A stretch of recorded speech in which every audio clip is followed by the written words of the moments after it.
Right, so I'm kicking straight off today. Hello, Yes. everybody. Thank you, William. Everyone knows me now, so that's great. I'm here today to talk about one of my favourite topics, which is intentions for a relationship, particularly intentions for collaboration, because I love to work in a team, so I'm always looking for some kind of collaboration when I'm working. So I hope you're all here with similar enthusiasm today, and feel free to engage in the chat or open at any time and unmute yourself and join in the discussion. So here's our agenda for today. I'll do a little bit of a welcome for those that haven't been on previous sessions. So we'll just do a quick summary of the previous 7 sessions. And then we'll get into the topic for today. What does intention for relationship really mean? And then some discussion about your intentions for your relationships. And then I've got a challenge as usual. So it's my usual format, bit of information, set up a challenge after some discussion. And then we decide whether you're going to accept the challenge and try it out in the coming week.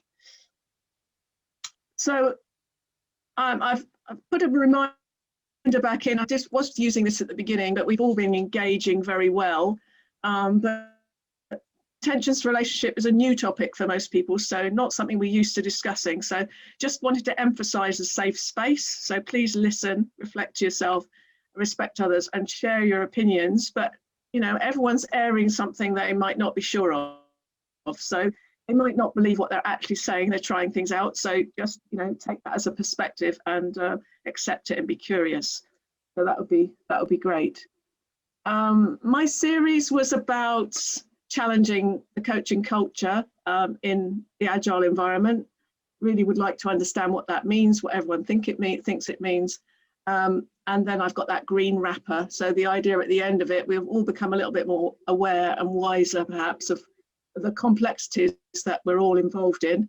And in the middle, I'm trying to prompt your thinking, encourage your awareness, inspire you to experiment, and then support your practical learning. Because soft skills are all about learning.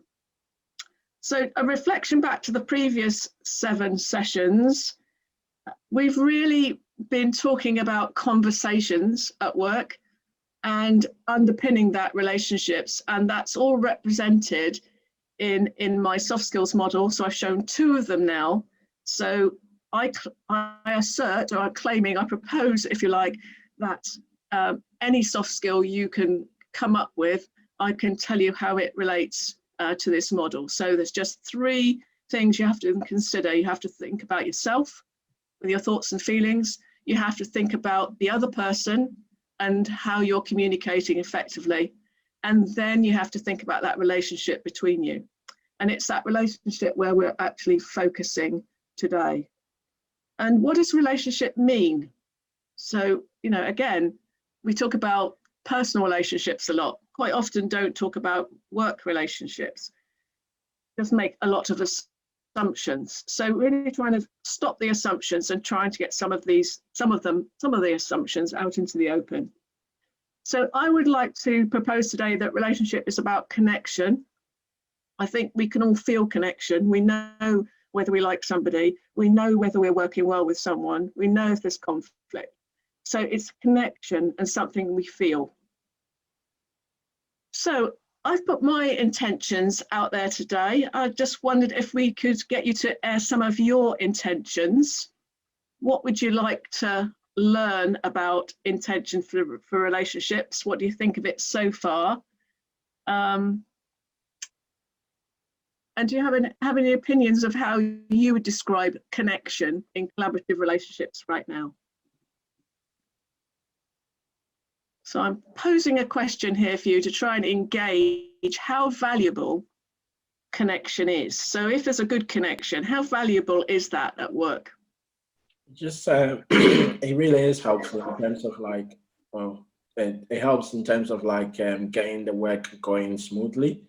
And then there's also opportunities to learn from the relationships that you can have in good collaboration with. Yeah. So I love working with William. He's great to work with, and you know when it's going well, we kind of speak the same language. we sort of can read each other's minds a little bit, when work is quite easy. So would anyone else agree with that? I think that's what Kojo was saying. So if work is easy, I would say it's more enjoyable as well. Would you all agree with that? Yes, I would agree with that. Okay.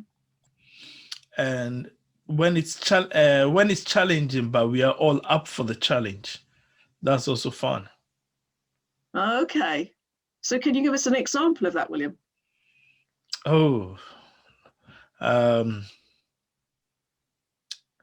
so let me see an example. So quite recently, or let's say 3 months ago, my team and I were putting together a proposal, which we were all pushing to get through the door. So everyone on the team believed that, okay, if we spend some more time making the proposal look really good and have the right content for the client, it will go a long way in helping us win the proposal. And we did spend quite a lot of nights and days and weekends as well, making sure that the proposal looked good. And through the entire review process as well, everyone kept on chipping in, reviewing the document. And though it was a challenge, we really wanted to work with the client. We were all geared to making sure that the proposal went through. The only thing that happened is we've still not heard back from the client. Even though we enjoyed doing the work, we've not heard back from the client. Okay. Yeah. But so it sounds like you recognise the value, the way you work together. So there was value in that experience anyway. So so re-engaging with that kind of connection, that kind of commitment is what we want to do over and over again, isn't it? Yeah. So that's great. I would also give the example that yesterday William and I talked to a third person, had a conversation. We had a plan, but conversations, you've no idea which way it went. But we supported each other, and through that ambiguity, if you like, uncertainty of what was going to happen, and we had a really, really enjoyable call. All three people really enjoyed it at the end of the day. We had no idea that was going to happen. So we just took a big risk and went for it. So that was interesting. So let me get back to the slides then. Unless anyone else has got to say, would like to say something. Ewan's unmuted perhaps. Oh. That's noisy. Yeah. Okay, UM has to work on his microphone. Okay, right. Well, will it? Okay. So I'd just like to leave this slide with the thought that I think so. As humans, it's our natural intention to connect with other people. We are social animals. And I think the point is that we expand ourselves. So we learn from others, we all by copying, if nothing else, hearing what other people are doing and get a sense of new ways of doing things. But also when we come together, work together well, the whole is always more than the sum of the parts. So the group has more value than the sum of the individuals. There's something magical that happens when that connection is good and that working together is good. All right, so I'm going to move forward with the idea of intentions. So I'm going to go and try and get the meaning across in a roundabout way by referring back to my research, which was with leaders. Let me remind you, so I had 7 leaders. They went through some coaching practice, coach training for a day. And they did very minimal coaching practice with one person, 6 sessions over 6 months. And I was interested in what happened in their work environment, and their soft skills changed. So this was the big finding, that actually the influence of the coaching mindset changed the way they worked in their normal work environment. So I'm going to build up a composite picture here. So it shows the coaching relationship at the bottom, which is the thing they practiced, even though it was only for 6 sessions. They did practice that. They got used to the coaching skills. But that wasn't what they did back at work. So what they described was either a supportive relationship, which they seem to do quite naturally with everybody at work now, whether it was colleagues or sponsors or, you know, more senior people. And they recognized that if they wanted to influence other people, then they really needed to give some more support, by which I mean they listened very carefully, they gave attention, and they tried very hard to question in a way that was sensitive to the other person. I think this reminds me of Dale Carnegie's book, How to Win Friends and Influence People. This is what we do when we're out networking. You know, we're always trying to have that supportive relationship, that way of engaging with people so they want to talk to us, and we can find out if there's any way we can collaborate in the future. The other type of relationship that these leaders mentioned was a collaborative one, which I think we're all interested in, and especially I'm interested in for today for us to focus on. They changed the supportive relationship to a collaborative one when they wanted other people to do work and actually step up to take responsibility. So they build a sufficient level of trust in somebody that they felt that it was time that they actually took their, you know, stepped up to their own responsibility. So instead of the leader coming along and fixing problems for people, they would definitely assert to the team that it was their responsibility to fix something. So they'd happily help, sit on the side, and, you know, the team could ask him questions, him or her ask questions, but actually it was the team's responsibility to fix the situation, which is really interesting. And then they did occasionally, not all of the participants, but some of them actually got into a coaching relationship, and they chose to do that when they were really delegating a lot to somebody else and could see their potential and wanted to nurture that potential and help them with the skills they were missing. So they definitely turned into a different intention to actually want to develop the other person. So I hope you can see that there's intentions behind each of these relationships, and they're slightly different. And I think that's really interesting. You know, there's a level at which level of relationship that we can do things. So we need, and I think I mentioned this in a previous webinar, but just wanted to focus in on the collaborative nature today. So what are the intentions then for a collaborative relationship? Well, we need to have a level of rapport. So, you know, we've probably gone through that respect and built up some trust in a sense of being able to work together. We're probably getting close to that coaching one where we can be objective and stand back and see the big picture, but also be empathetic to someone else's situation. So we can, you know, we've got a really reasonable relationship. We're able to do that and perhaps give some feedback to people.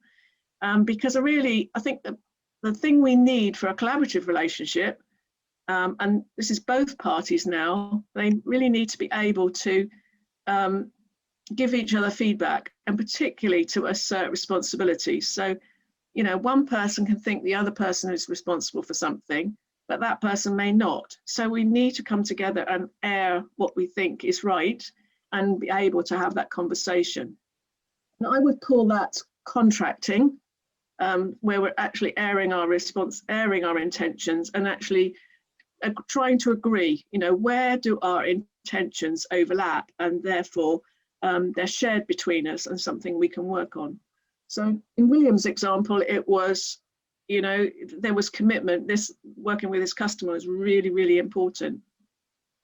In the example of yesterday's conversation, you know, we knew it was the risk, but it was going to be worth it in the end. So intention was there to make it happen. So that's my pitch for today. So I really would like us to get into discussion about what relationships you're seeking in your agile environments, and thus what intentions do you think you're holding?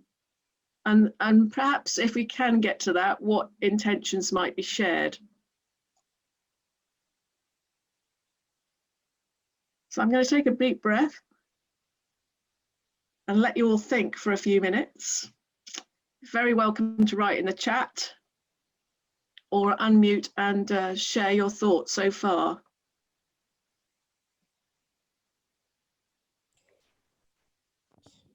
So Shirley, if you go back to the 2 slides back from this, please. Okay. That one. Yeah, this one. So I really like the collaborative relationship where you trust people with tasks. I think in any agile team or my agile team, I think I will first and foremost, I want my teammates to be able to trust me with tasks, and everything that they pass on to me, I'm able to do it and always exceed their expectations, and vice versa. So I really like that one there in the middle. Yeah. So how do you know that you've got a relationship with someone that you can trust them to do what's expected? How does that happen? I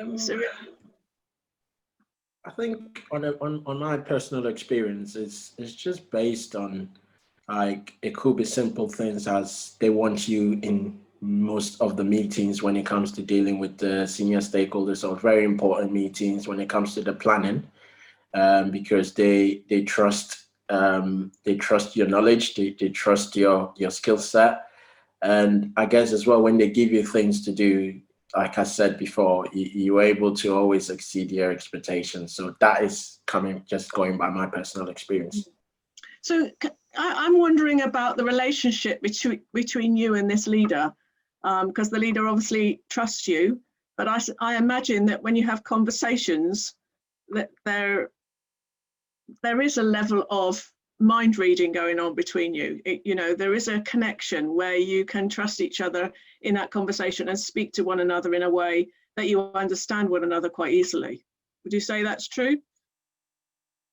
I will say so. I think on that point that you've made, a lot of the times when I make meetings and make points in meetings, that there's always a support and a backing, where he will probably reiterate, yes, I agree with that, and also add his 2 cents to it as well.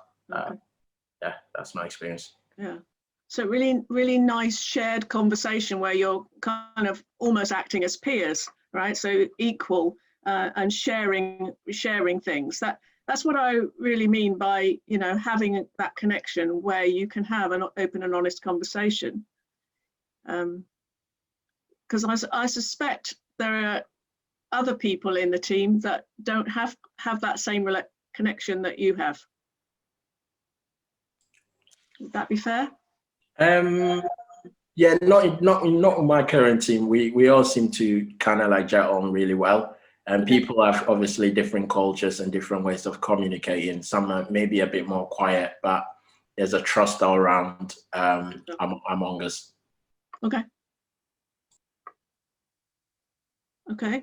So it's interesting that I'm trying to tap into the connection, but we're not used to thinking about that connection between us.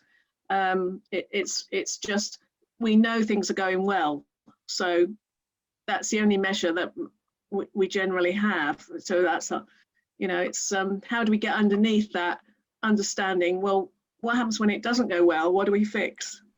How do we fix it? So it's great when it's going well. It's when it stops going so well that we need to find ways of leveling it back up and getting it back on track. So I'll go back to what William said though, where currently our project we've been on block for a while, so it wasn't that things were going well. It was just the fact that we were still enjoying trying to find the multiple solutions that will basically support the delivery that we're about to do as well. So it hasn't all been rosy for us, and we've just been we just got on block just last week. So we've been on block for about 4 weeks, but we're still working behind the scenes, brainstorming communicating, having meetings with the relevant stakeholders to get us going. Okay. Okay.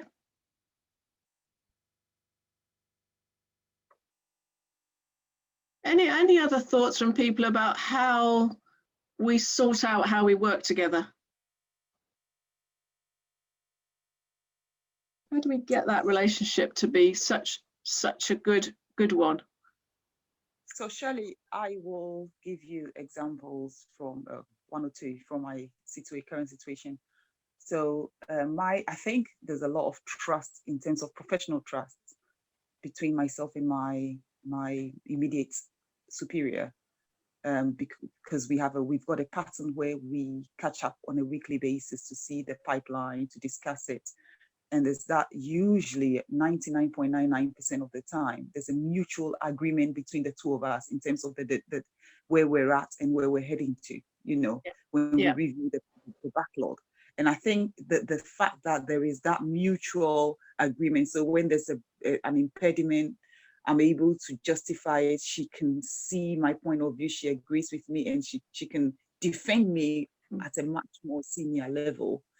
That has kind of instilled trust in our relationship. I know that whatever I do, I've got her buy-in, and I am confident I'm on the right path. So when I'm challenged, that instills confidence in me to be able to defend myself and also challenge other people as to why we have to do things this way. So from the professional relationship that we have on that basis, I feel there's a lot of trust that's going on. That's on a one-to-one, at a one-to-one level. But where we've got other tasks within a team, that overall we like to convey that perception of trust, but you can tell that sometimes one person can dominate a situation. And because we're trying to work in it, respecting each other's culture and the way we speak and everything else, we don't want to upset one another. There's that fear of being able to challenge that person without feeling that, oh God, am I going to be seen as the not very nice person? So again, when it comes in a team environment, trust can have a different meaning completely. People want to say things, but they're scared of saying it because they don't want to be, deemed as a certain type of person. So I think trust works, I think anyway, from the little experience I have, it works better on a one-to-one basis, because then you've got the absolute certainty that I've got the record, I've got that dialogue with you, we know how we work. But on a team, when you're working in a bigger team, I think you can tell that most of the people in the team have trust for each other and we work collaboratively, but it's difficult to say that for every single person in the team. Do you know what I mean? Yeah, definitely. So I think you're making a really good point, because it is easier when you've just got to get agreement between two people, and the more people, you have to get agreement between everyone and everyone with each other. So, but I think the conversation is still worth having. So how are we going to treat one another is a question that's worth asking. I think, and relationship is that connection is how we treat one another. So if it's easier for you to say, how shall we, give each other feedback, because it's more pragmatic, that's fine. I would say it's, what's the relationship? How open a relationship have we got? How trusting of each other? So, but then I'm quite open and direct. So I understand the sensitivity of asking these questions. But I did give a checklist to some student groups this week, which seemed to go down really well. So so I think I'd like to gain sight of that checklist, because I like what you've said about getting the feedback, having a feedback session to create that transparent, honest, Well, there were 8 student groups, all right? They've been put into groups to do a project for their course. One group was in disarray and conflict. So yeah, we did have to deal with that.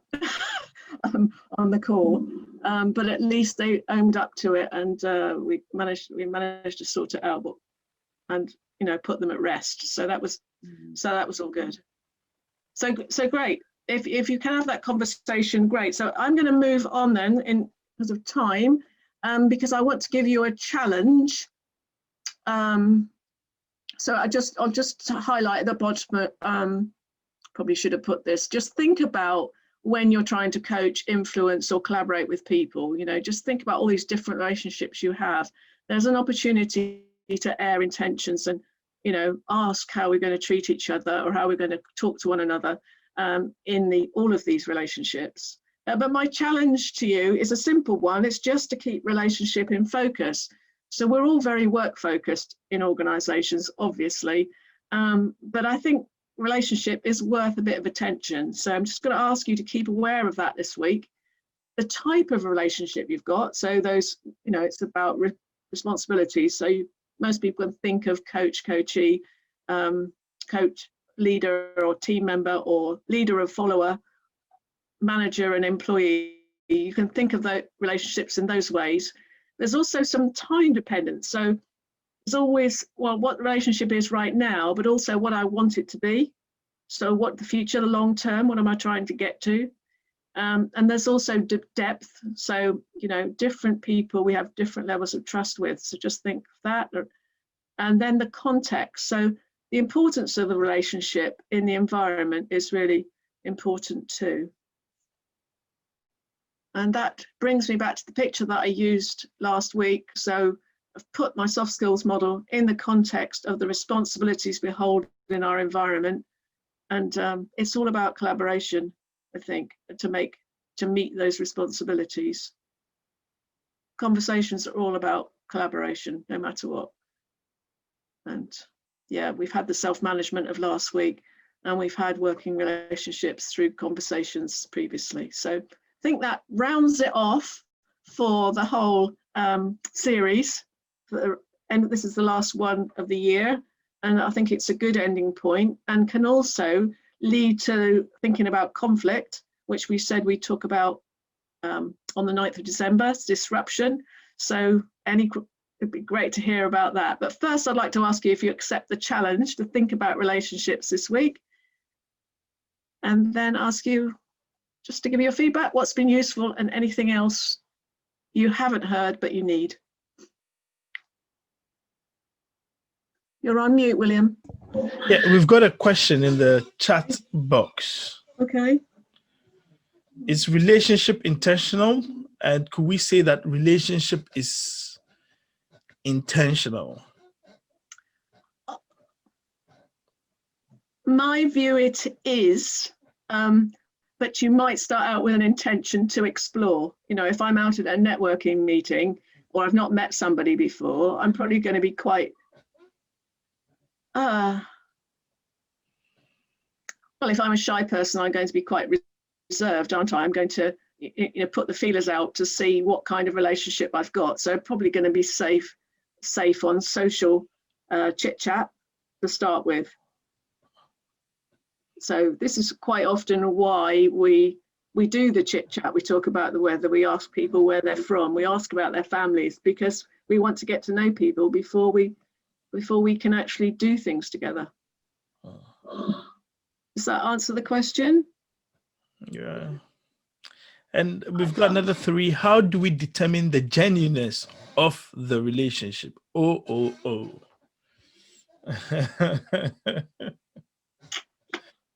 Well, okay.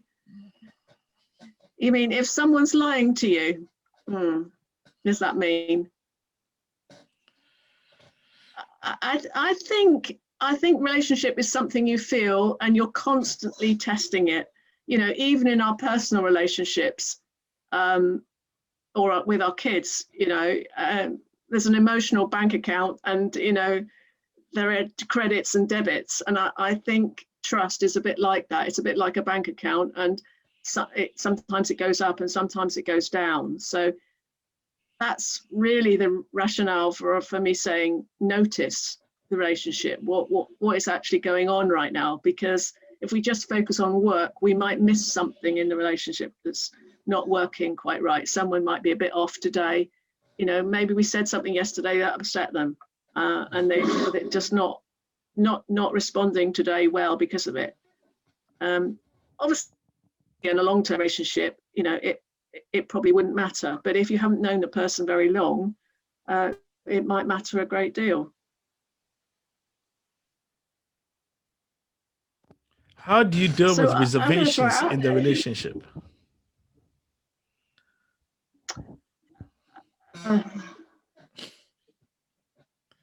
Well, I think that comes down to really need the person to say something, but I would guess that's to do with one person trying to impose what the other person's not keen on. So what do you do in any circumstance like that? It's negotiate. So you need to, you know, any mediation is about getting both sides to air their views, and then see how we can come together. Most of us in work are put in a team, and we sort of have to work, and you know, it has to be really major conflict for us to be split apart. It does happen. It's not impossible, but most of us muddy along somehow for the sake of the job role. So we usually find a way that we can get the work done on an amicable basis. So you might not like somebody, but you can work with them. So I don't know what genuineness means. You know, does it mean, do I really like them? Or, you know, it depends what you're expecting, I guess. I'm not being very definitive today. I can hear myself hedging my bets, but a lot of these, it depends. If people are reserved, I think you need to be patient and really get to know them and ask their opinions about things more. Give them time to speak and know that it's expected that they speak. So if everyone's expected to speak in the team, and that's a kind of culture that you do round robin in the meetings and everyone airs their opinion one after the other, then I think they'll be less reserved. But again, it depends why they're reserved, and a one-to-one conversation will usually help you to find out what's going on. The ones that are not genuine, well, again, you can treat them like reserved because you've got some evidence. You could challenge them on it. You might not challenge directly straight away. You might be more subtle and get them to contribute more about where they stand. I think if they constantly lie, you will be able to find out. It will become obvious. And you know, in a team, the team can usually help. If you've got a team culture where everyone's cooperating, there will usually someone that can step in and help this person. Yeah, not being transparent is sort of lying in another guise, isn't it? Again, they might just not be prepared to say what's going on in their personal life. So it's a bit like shyness. You know, there's something that they don't have enough trust. There's not enough safety in the environment for them to air that. So just noticing the safety in the room is quite interesting. Someone mentioned culture before. You know, what kind of an organisational culture have you got if it's not safe for everyone to air their opinions? You know, we're all supposed to have freedom of speech in the UK, but that doesn't mean that people don't get upset when they say certain things. So in social company, we don't do religion and we don't do politics if you want everyone to get on. So you know, we know that conflict is always potentially around the corner. Diversity just amplifies that. But I think if we've got an organisational culture where we're intentionally making it safe for everyone to air their opinion and collaborate in conversation, I think that's what we have to strive for. God, I seem like I'm on my soapbox. I Get think me off my we've got soapbox. 2 more questions, Yeah. but conscious of time, Okay. whoever has got a last, wouldn't that affect work if people are reserved and not genuine and transparent about work issues? And shouldn't objectives and goals be shared when entering a professional relationship? I think Yeah. I think responsibilities are aired and people have a job role, but often they're not aired again. So there's assumptions made about job responsibilities. So I'm saying, there's nothing wrong with keep reminding people what they're responsible for and asking people what they feel they're responsible for. So rather than making the assumptions, I prefer that they were aired so that people are stepping up or making clear that they don't think they are responsible for something, because they may just be a misunderstanding of where the responsibility lies, and that can be cultural as well. I hear with the student groups, I hear a lot of, oh, the leader should do this and the leader should do that, but actually, not everyone believes that. So in an agile world, you don't necessarily believe that. So so you do have to get down and into what people are thinking, and what opinions they hold. So I agree it would affect work, but everybody is entitled to be reserved. If that's their natural character, then they need help to get from that personal way of being into the team culture that we're striving for. So if you can explain the team culture of what you want to have a safe environment, to make everyone feel comfortable or more comfortable, is that okay? That might be more okay for the reserved person and less okay for those who just want to get on and be ruthless, and outspoken. So there's some, in all things, where there's difference of people, we have to negotiate and perhaps come to some middle ground, that the ones on the extremes are not comfortable with, but they're more comfortable with as you get towards the middle. So if they can see movement and everyone's trying to adapt as a team, then I think people will move.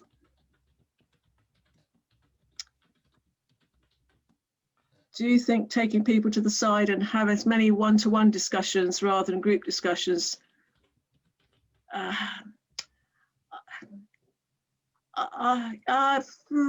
think one-to-one is safer for some very personal things, like someone being extremely shy, or you think there might be a personal issue at home, for example. The one-to-one is fine, but in general, I think the team discussion or the group discussion is more effective. But you do need to facilitate it well and in a safe way, so that everyone is participating. But you need to do that when the group comes together, and probably also whenever somebody leaves or somebody joins the group, because the dynamics always change when there's a different person.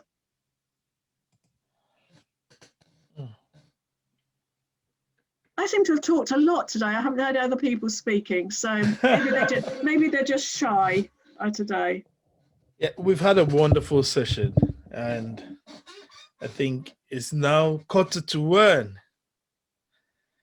We would like to say thank you so much, Shirley, for sharing on this coaching series for the year.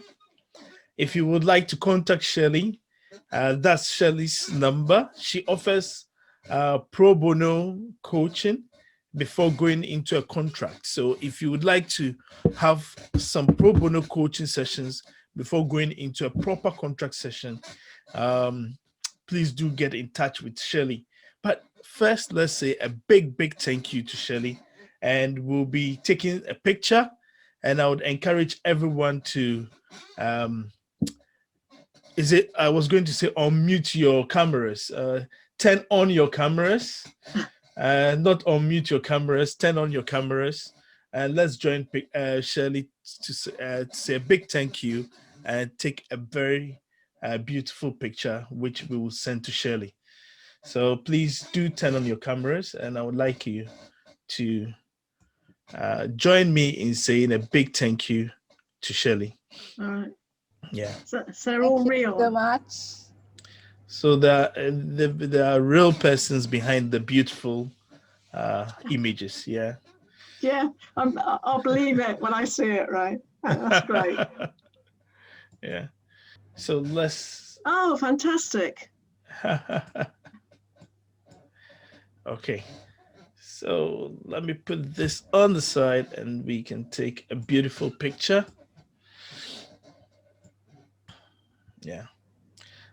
If anyone has got any questions or additions whilst I set it up, please feel free to throw them off to Shirley.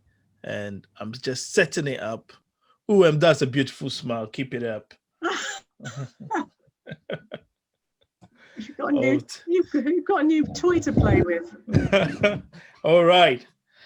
So I'm about to take the picture, and I would like us to put up our best smiles. So beautiful. Okay. Let me also smile. Yeah, one. Let's say thank you. Thank you. Hello. Thank you for being there. Thank you, Shirley. Thank you. Yeah. Thank you, everyone. And it's been a pleasure hosting Shirley for her coaching and webinar series. Let's have a wonderful, fantastic day and a beautiful weekend ahead. Thank you, Shirley. Thank you. Bye. Thank you. Bye.